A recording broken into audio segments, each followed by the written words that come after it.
የክርስቲያኖ ሮናልዶና የፖርቹጋል የዓለም ዋንጫ ህልም በይፋ አብቅተዋል። ትናንት ምሽት በተደረገው እጅግ አስደናቂ ጨዋታ ስፔን ፖርቹጋልን 1-0 በማሸነፍ ወደ ሩብ ፍጻሜው ስትዘልቅ CR7 ሜዳውን በእንባ ተሰናብቷል። በሌላ በኩል አዘጋጇ አሜሪካ በቤልጅየም እጅ የደረሰባት ሽንፈት የሶስቱንም አዘጋጃት ሀገራት ጉዞ በቤቱ አስቀርቷል። ዛሬ በዓለም ዋንጫው ዙሪያ የተከሰቱ አዲስ እና ትኩስ መረጃዎችን ይዘንላችሁ ቀርበናል። እስከ መጨረሻው አብራችሁን ቆዩ። ወደ ጨዋታው ስንገባ በሁለተኛው አጋማሽ ፖርቹጋል አንድም ኢላማውን የጠበቀ ሙከራ ማድረግ አልቻለችም። ስፔኖች በአንጻሩ እጅግ አስደናቂ የነበሩ ሲሆን ዲያጎ ኮስታ የላሚን ያማልንና የባይኤን አስገራሚ ኳሶች በማዳን ፖርቹጋልን ለረጅም ሰዓት አቆይቷል። ነገር ግን በ91ኛው ደቂቃ ላይ ለአርሰናሉ ኮከብ ሚኬል ሜሪኖ ሁሉንም ነገር ቀየረ። ከአራት ወራት ጉዳት መልስ ተአምር የሰራው ሜሪኖ ባስቆጠራት ወሳኝ ጎል ስፔንን ወደ ሩብ ፍጻሜ ያሳልፈዋል። ስፔን እስካሁን ባደረገቻቸው 5 ጨዋታዎች ላይ ምንም ጎል አልተቆጠረባትም። ይህም በዓለም ዋንጫ ታሪክ ረጅሙ ክሊንሺት ጉዞ ሆኖ ተመዝግቧል። ከጨዋታው መጠናቀቅ በኋላ ክርስቲያኖ ሮናልዶ በእንባ ታጥበዋል። ወጣቱ ላሚን ያማል ቀጥታ ወደሱ በመሄድ ያሳየው ክብር እጅግ ልብ የሚነካ ነበር። ሮናልዶ ከጨዋታው በኋላ በሰጠው አስተያየት ይህ የመጨረሻው የዓለም ዋንጫዬ ነው፣ ነገር ግን ከብሔራዊ ቡድኑ እወጣለሁ ወይም ለሚለው አሁን ውሳኔ አልሰጥም ብሏል።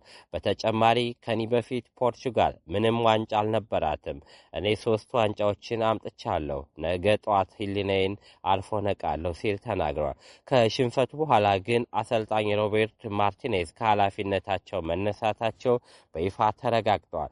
በሌላ ዙር 16 ጨዋታዎች ቤልጂየም አዘጋጇን አሜሪካን 4-1 በሆነ ሰፊ ውጤት አድቅቃታለች።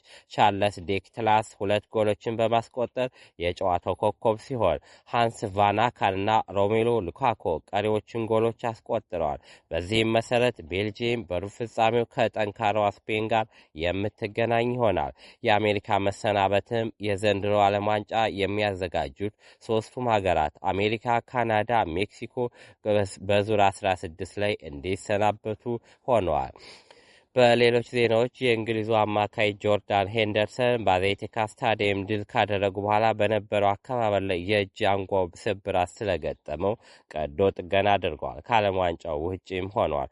ኪሊያን ምባፔ ደግሞ የፓራጓይ ሴናተር የቀኝ ገዢዎች ተጽዕኖ ያረፈበት ካሜራዊ ስትል በሰነዘረችበት ዘለኛ ንግግር ላይ ጠንካራ ተቃውሞውን ገልጿል። ለማጠቃለል ዛሬ ምሽት የሚጠበቁ ታላላቅ ጨዋታዎች አሉ። ሊዮኔል ሜሲ የሚመራት አርጀንቲና ከግብጽ ጋር ስትጫወት ማታ ምሽት 5 ሰዓት ላይ ደግሞ ስዊዘርላንድ ከኮሎምቢያ ትፋለማለች። የዛሬው የዓለም ዋንጫ መረጃዎችን እነዚህን ይመስሉ ነበር። እናንተስ የሮቤርቶ ማርቲኔዝ የፖርቹጋል ቆይታ ከ1 እስከ 10 ስንት ትሰጡታላችሁ?